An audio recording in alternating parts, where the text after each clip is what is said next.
Hello, I'm Jonathan Rosenberg, the host of Designing Successful Startups, where today's guest is Roger Espasa. Finishing things, right? So this company is not finished. We're not done. We're not, making billions or millions, or we're not there yet, right?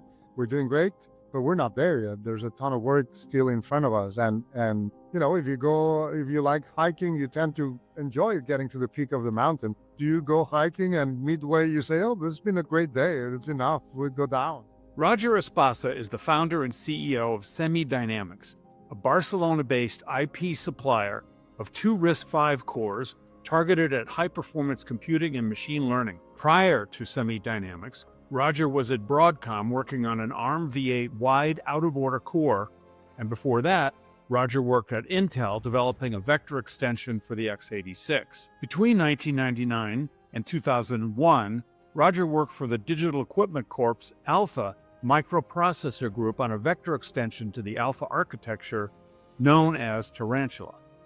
Roger got his PhD from the Polytechnic University of Catalonia in 1997, has published over 40 peer-reviewed papers on high-performance processor architectures, and is the inventor on 9 patents. Welcome to the show, Roger. I'm really glad to have you here.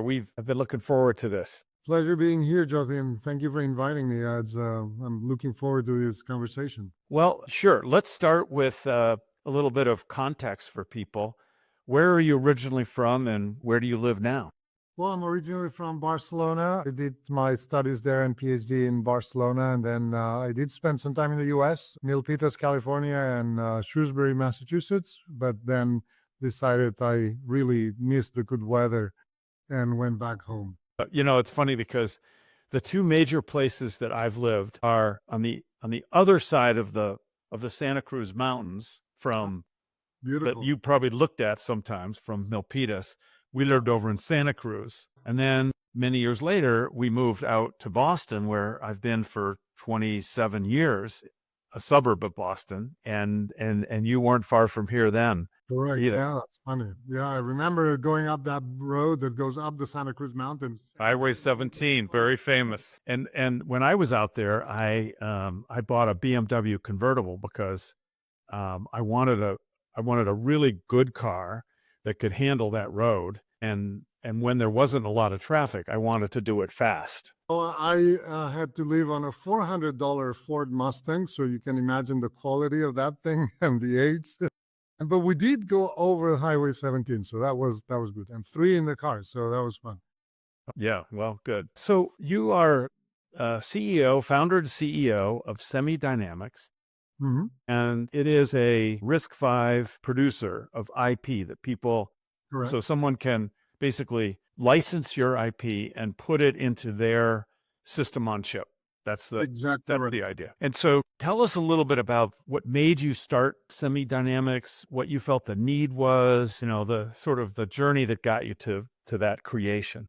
Well, the need was more personal than anything else, right? I started working in Shrewsbury for the digital people, and they became Compaq, and then they became HP, and then HP sold the division to Intel, and that's how I spent 12 years from 2000 to 2000, an Intel employee. But things happen, and our team got canceled, and I was not happy. So I moved to Broadcom, where I designed an ARM out-of-order CPU for Broadcom, also for a couple of years. But then Broadcom got acquired by Avago, and again, some VP in the West Coast decided that my project was canceled. It wasn't my project, but the project I was working on was canceled exactly at 3 a.m. when I was sleeping. So I wasn't even in the meeting. I didn't know. Next morning, you get a bad phone call or email. And I said, enough working for big multinationals where VPs in the West Coast make decisions where I can't affect those. So this time I'm going to try something different. I'm going to set up a company. And that's really the motivation reason. Like I wanted to do, because I had offers to join yet again a big US multinational where I'm sure I would have had lots of fun working on a project. But it was frustrating to me that you work, these silicon projects are so long and you invest 3 years of your time and you're half a year away from tape out, and boom, all out of the window, right? And nothing is left, right? The scripts, the work, the processes, everything you've created to make that product a success, it's just gone, right? And that that was very frustrating for me. And that's the real reason. I could have joined again one of these big companies and do for the third time the third thing. And I think I would have guessed correctly that, the project might have been canceled again. So I said, no more. Now I'm trying the startup thing. And that's what I did. It seems to me anyway, and this could be just the over-optimistic view, that instead of the work you did of the out-of-order work and also the vector extensions for x86 and for Tarantula on the Alpha, that what you're doing now is you've got what I think, and we've looked at a lot of RISC-V producers, what I think is probably the highest performance and probably highest quality RISC-V cores available on the market. Well, thank you for those words. I agree too. I do agree with that. But is it true that you took the work that you were doing and seemed wasted because they canceled it? And didn't that inform you and end up giving you the wherewithal to do what you've done with your RISC-V core? Absolutely. And happy to go technical here. I mean, both at Intel when we were doing Larrabee, which became the Knights Ferry, Knights Corner, and Knights Landing line of processors, and finally Knights Hill, which I think never shipped. Can't remember. The thing I've been learning over all these years is growing a passion or obsession, pick your word, is like, how do you keep these big vector units and now tensor units fed with data, right? So how do you make sure the data is arriving from memory? And I am absolutely convinced that's the key and only problem in this future computing, especially with AI, meaning everything else has been done, has been solved. It's engineering, it's difficult, it's fun to build, but we all know how to do it. Let me say, an out-of-order core, quite a few people know how to do it. But combining that with how do we make sure the real compute engines are fed with data is our specialty. And I want to say is the learning I took from all those previous projects that I worked on, which I really enjoyed all of them, combining pieces from each project, the learning or the goal was how do we keep these compute units busy, right? And that's the key, because not to sound like a pitch, but you can buy GPUs from very famous companies, very, very expensive, and you get out of them a fraction of what you paid for, right? So that's not fair to the consumer. Certainly, it's great products. They work. They're going to work well, but you pay for X and you get 15% of X, right? So that's not what we want, right? So we want to help people that are putting our technology in their silicon to not have that effect. So we're helping them reduce costs and we're helping their customer reduce costs. I think I'm going to make a comment to the audience that the GPU cores you're referring to and being expensive, last time I checked from that vendor, they're $30,000, which is, you just have to pause. You're just like, oh my God. Exactly. And if you think, since this free-flowing conversation, we're all in agreement, I think, that AI is a revolution, that AI is here and coming. I think it's starting, but there's a long and impressive road ahead of us. And for AI to really permeate everything we do, and some people hate that idea, but it's going to happen whether you like it or not, the prices have to come down. We can't be paying the number you said, $30,000, to run a personal AI assistant. That's just not in the hands of many people, right? It has to come down to, and in order to do that, you need technology that will do the same thing or better than we're doing today at a much lower cost. Was it really fortuitous, as you were thinking about starting Semidynamics, that the RISC-V revolution itself was happening? Because if it wasn't happening, you would have had to do something like get a license from ARM, but to get a license from ARM that allowed you to change their core costs about well, I don't know anymore, but it was like millions of dollars to get an architecture license. No, you're right. It was, how would I say?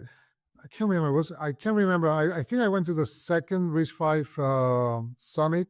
This was 14 or 15. I apologize to the audience for my bad memory. But I remember going there because, we had started the Broadcom thing, but I usually go to California. So I said, hey, I'm going to pop there. And honestly, and allow me the joke, I expected to come into a small room with three old guys like me with suspenders, if you like the joke, and be just a tiny, tiny thing. And I walk into the room, and first of all, I'm totally impressed. Like there's 100, 200 people. But not only that, I start looking around and I'm like, oh my God, that's that person from that important company. That's this other person. People I knew and people I knew their face and their name is like, what is happening? I mean, this thing is happening, right? So I was just lucky. So yes, I was lucky to attend that meeting. And I came out of that meeting saying, RISC-V is happening. I was following it. I was interested. I thought it was a great idea, but without attending that one-day session, I would have not thought it's happening. And it was happening. When you see the companies represented at that meeting, it was like, wow, these people are nervous or not nervous. Later, digging more, I discovered this was the time about ARM was raising prices and people were very uncomfortable with ARM being owned by SoftBank and where they were very concerned. And, later we had the episode where NVIDIA tried to buy ARM. So that added more uncertainty to the people using ARM. And, those things fuel the revolution that RISC-V is bringing to the table. So yeah, partially luck, yes. I don't think we met at that meeting, but I was at that meeting too. Okay, that's that. I didn't know you then, but was it Google? I think Google had the room. Yes, it was at Google. And in fact, what happened at that meeting was the folks from NXP had decided that they wanted to have another core other than ARM that they could start to work with, but they needed security. So they asked the head of the RISC-V Foundation if there was any work being done on security, and he pointed them to me. So they found me, and that was why they actually were my lighthouse customer. And I don't think I've ever heard of somebody being sought out by their future lighthouse customer. It was really, it was a very good thing. Yeah. No, that was an amazing meeting. I remember it was, yeah. And then right after that meeting, I joined the board of the RISC-V Foundation. So for the next, I guess, 2 years, that was the term of a board. Yeah, it took me a while to get back to work to RISC-V, but that was the obvious choice when I started Semidynamics. The first thing we did was a contract work, right? So I met Dave Ditzel, a famous founder from the Transmeta days in the 90s at Intel. And when I left Intel and he had already left Intel, he said, hey, I have a startup called Esperanto Technologies. Do you want to work for me, right? I said, I want to work with you, but not for you, because I've already worked 2 times for American companies. So that's why I set up Semidynamics, right? Because at the very beginning, we just provided, let's say, engineering services, right? We designed the CPU for Esperanto. It's owned by them. It's their technology, but we did it in Barcelona. And it was a fantastic project. And at that project, this really was closed. It's like, okay, we got to do RISC-V. There's no question. I mean, we're not doing any other crazy stuff or inventing our own ISO. This is completely pointless with the point that where RISC-V was. And that's why Esperanto is also a RISC-V implementation and member of RISC-V and so on. So have there been sort of extra challenges in terms of getting a startup going because you did it in Barcelona versus, if you'd picked Boston or Silicon Valley? Absolutely. I mean, the VC crowd in California and also Boston and Austin and other regions of the US understand silicon, know what it takes to get a silicon project off the ground, know the time it takes, and know the amount of cash it takes. So, they'll fund you based on whether they think you have a good idea or not, but they're not going to be initially scared of what number did you just say? You need what? And that's what I get from the European VCs, which is any number above 5 million, they're already out the door, right? So, and that's unfair. It's a too general comment. Of course, there's a few that have done a few silicon investments, but it's only a few. So you only have 5 doors to go knock. And if those 5 don't agree that your idea is good, then that's it. You're done, right? So it is certainly more challenging in Europe, right? Also, the amount of technology experience that the ecosystem in California and Boston and Austin and North Carolina and Portland and many other places have means you can recruit people. Frankly, there's not much happening in Barcelona or Spain and a little bit happening in Europe. So recruiting is very complicated. So you are building a very high-end core. It's not going to be in my washer and dryer. It's not an IoT type of. You are building a very high-end core. It's not going to be in my washer and dryer. It's not an IoT type of or Internet of Things Correct. type of part. Is it mostly? Are you thinking it's mostly for like data centers, or what sort of, what's the situation you expect your part to be used in most?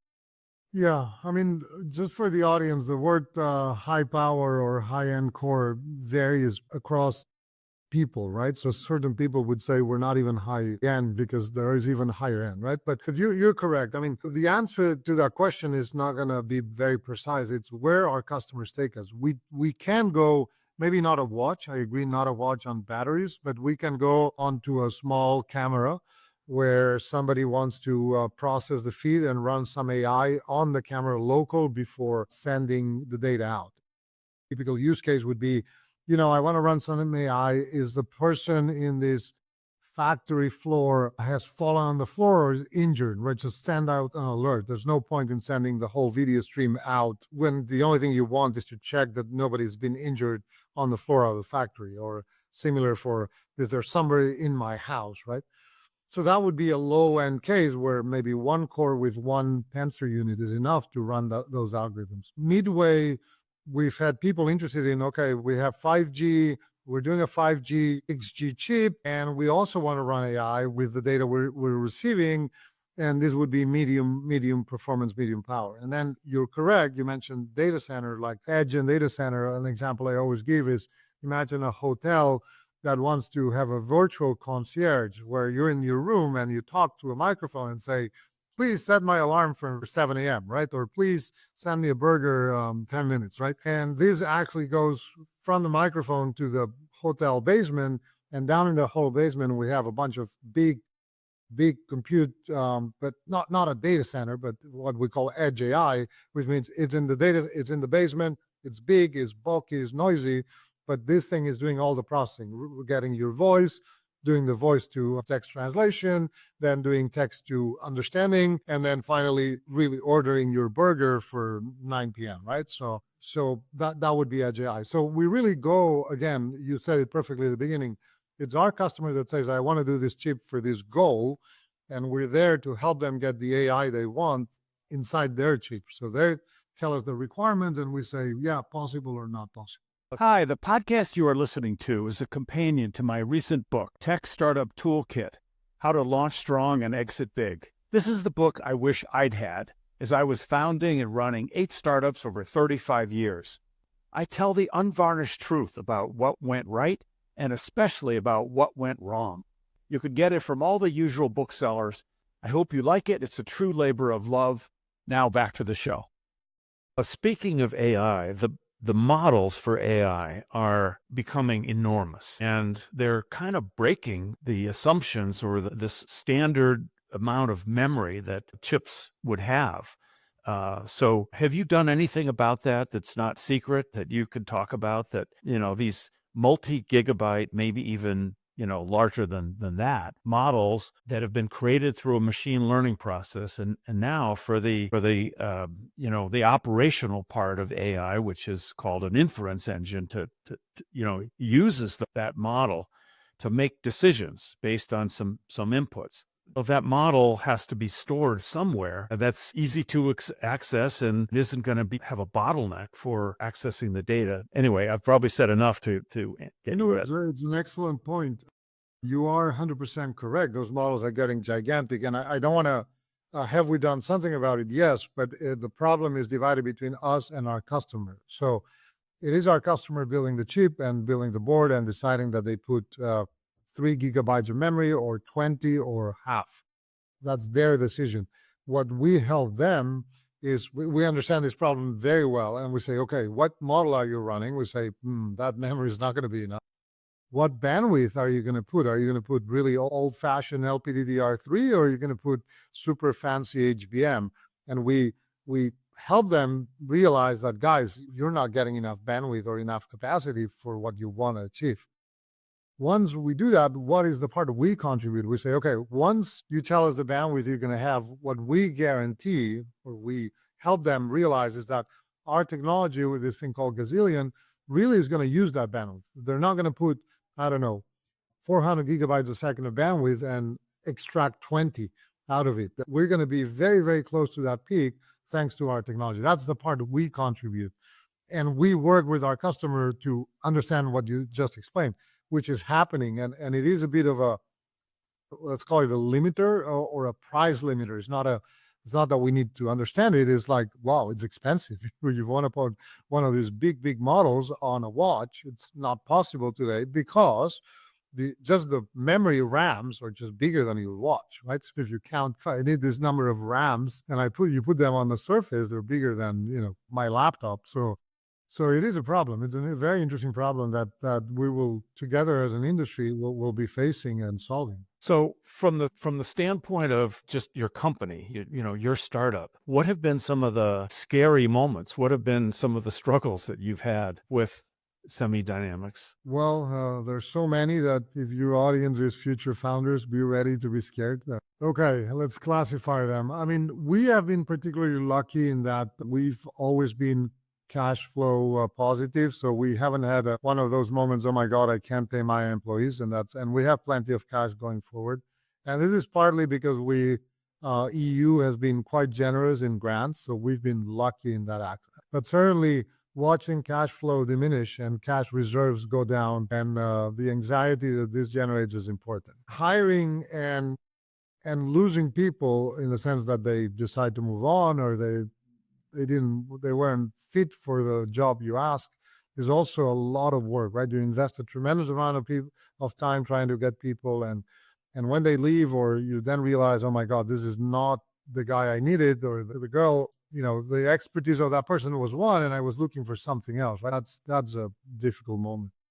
And then raising money is complicated, right? There's just a tremendous amount of hours, wordsmithing slides that you think are going to make all the difference. And maybe the difference is something else that the investor had Oh, you should just use AI and it'll do a perfect job on your slides. Exactly. But then it'll loop somebody else's speech, right? So, yeah. So, and then there's little operational things every day, right? Every day there's something there's a fire, right? That you got to put down one way or another. Sorry, I know LA is suffering. That's a bad example at this point, but there's always something that's like needed for yesterday, or the bank is complaining that you didn't pay something. There's, it's a never ending. You really never sleep, right? You do sleep, but you don't sleep peacefully. So let me say. So that's true.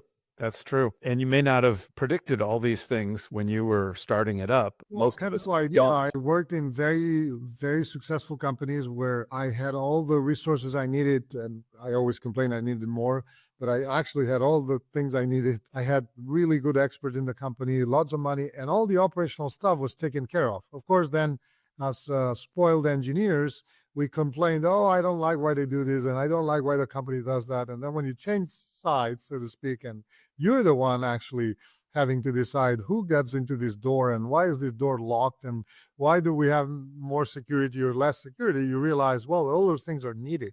And somebody has to set up that. That's what part of a successful company is, right? Because an investor comes and looks at your data room and says, what? You don't even have a lock there? I'm not investing in this company. You're not focused on data security. And you think, oh my God, why didn't we put a lock in the damn door, right? And it's not that you're not focused on security. It's a God of the 9 million things you have to do per day. Right? So the other thing that you may not have thought about when you were starting is the fact that everybody that starts a startup has to have grit. And, I ask about grit every one of these episodes. So I'm asking, obviously you have grit. You've been able to fight through all these things.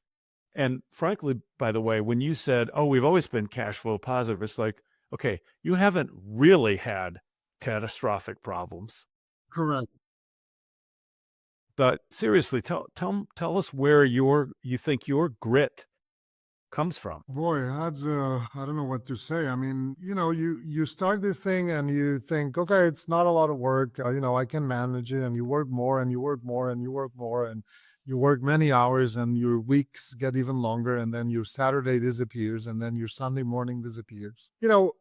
I guess I don't know where it comes. It's a good question. I never had a minute to think about it, but I think it's like you have invested so much that what is the next reasonable action is to keep pushing, right? I don't see it as an option. Maybe I should consider it after talking to you, but I don't see it as an option to just say, hey guys, I'm done. To take the keys of the house and I'm going to go fishing in Menorca and in the Balearic Islands, right? So I think it comes from that. You started something as an engineer, you enjoy seeing things working, you enjoy things working correctly. And I have to say also that seeing customers interested is the positive side of everything, right? In the end, when a customer looks at your technology and says, I would like to buy it, that's the ultimate satisfaction. All this work culminates in, okay, I'm helping someone and they really think my technology, the one we've worked so hard to, not me, the whole team, it's really useful. It's how it works. I guess it's that, but I'll have to analyze myself tonight and maybe come back to your to your podcast, give me a better answer. In a way, it's probably better that I didn't tell you I was going to ask you this ahead of time, because I think it's very useful to just sort of hear what you have to say, kind of, just off the cuff. Yeah, I mean, sometimes it comes from how you were raised. Sometimes it comes from your experiences. And I wouldn't be surprised if some of the things that, you said early on about, well, this project got canceled and then this one and then this one. And you kind of threw your hands up in disgust and flew back to Barcelona and said, I'm going to start my own company. It could be, and if you go back, I would say I don't like not finishing things, right? So, or in double positive, I like finishing things, right? So this company is not finished. We're not done. We're not, making billions or millions, or we're not there yet, right? We're doing great, but we're not there yet. There's a ton of work still in front of us, and if you like hiking, you tend to enjoy getting to the peak of the mountain. Do you go hiking and midway you say, oh, it's been a great day, it's enough, we go down? No, you keep walking until you hit the top, right? So I guess it's the same, but yeah, it's hard to say. Yeah, I think that without using these words, I think one of the things you were kind of saying is that you wanted not to have some vice president in control of your destiny. You wanted to be in control of your destiny. Now, there's a downside to that. It's really hard. Yes, of course. But for me, even in a startup that ultimately didn't succeed, and I don't mean to, imply in any way that you won't, because I think you're doing great. But on some of my startups that didn't succeed, I look back and I say, that's not a disaster, because it was a very joyful experience all that time. And yes, it didn't have an exit, but we still had fun because we were in charge of our own destiny. And that was by itself a great thing. And I mean, as you know, I'm right now trying to sell the IP that we spent so many years developing, and it was, and these patents are very, very innovative and powerful. But it won't be a good exit. It'll be, a minimal exit, but it'll still be okay. I mean, I look back on the time of developing Dover, and there were some very hard times. The pandemic was extremely hard for us. We never even were able to raise a Series A because we got caught just like at the worst time for trying to do that. And the whole thing has just taken, too long. Startup didn't have enough cash to withstand the time frames of getting our part in somebody's chip, and then, to start getting royalties paid. It was just, but we'll still look back on it and say that was a good experience. I would concur, right? I mean, you were asking a little bit like, hey, why did you do this? It's good to be in control of your destiny, or that's not I don't phrase it like that. I don't think I'm in control, but I'm in the know, right? So I know what's going to come. I know what needs to be done. And some things I hope I can solve. And the day you encounter one thing that you don't solve, then the company is done and that's it, right? But the difference between being in a gigantic company and being in your own startup is you know what's coming and you know where the problems are. You know what's going to happen. In big companies, you're told design this chip and other things are happening in other layers, and sometimes you can influence the strategy, sometimes you cannot. And although you see that the strategy, there's something not working with the strategy, you don't have enough visibility to just change it. Here, at least, you can't blame anyone. If you get the wrong strategy, there's nobody else to blame but me. So, it's good and bad, right? I actually enjoy it, right? In the sense of if somebody presents a problem, okay, let's sit down, let's work one problem at a time, let's try to solve it, let's try to solve it in the best way for everyone, and the best way to keep going forward. I do enjoy that. And I have a good friend that always says, people think that because they're working at Google, their next day is guaranteed. Not true. They can be fired the next day. They just don't know. The difference is you as the founder, okay, I'm firing everyone in 10 days, right? And that's not going to happen for us in the next 10 days. And as an employee, you just don't know. One day you get a message or a meeting or communication, and that's it. Yes, it's nice to have that extra info. Having more info is always good. Right? But having control of your destiny sounds, for me, a little bit too arrogant. There's so many things moving that is not that I control them, right? There's major companies moving right and left, and in there, as they move the floor or the waters, and you're a little boat affected by those waters, right? So Yeah, well, I'll have to come up with it. Have to think of a different way to express it, but it's kind of how I think about it, is that as a founder, you're more in control of your destiny than any other work experience I've ever had. So it's relevant. Very enough.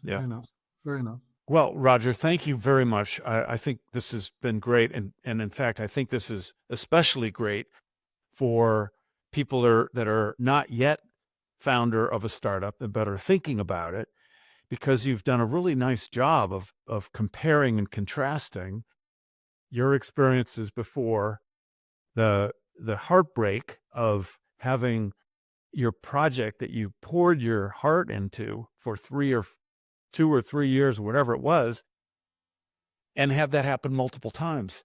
That's really depressing. And now you're one time per company, right?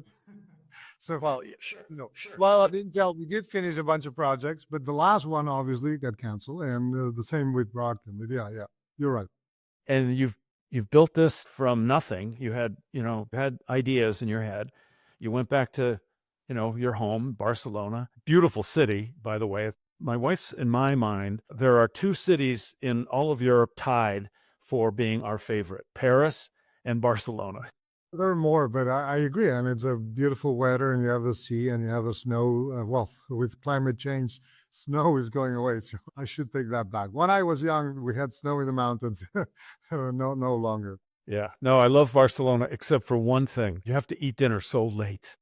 Yes, you do. That was my problem when I was in Boston or nearby working, is that I would really like to come in late, and I would get to the office and people would say, do we go lunch? And they say, what are you talking about? It's breakfast time. So yes, we are shifted towards US timetable.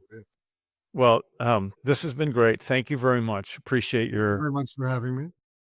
That's a wrap. Thanks for tuning into this week's episode of the Designing Successful Startups podcast. Check out the show notes for resources and links. Please follow and rate us at podchaser.com/designing successful startups. Also, please share and like us on your social media channels. This is Jothi Rosenberg saying TTFN, ta-ta for now.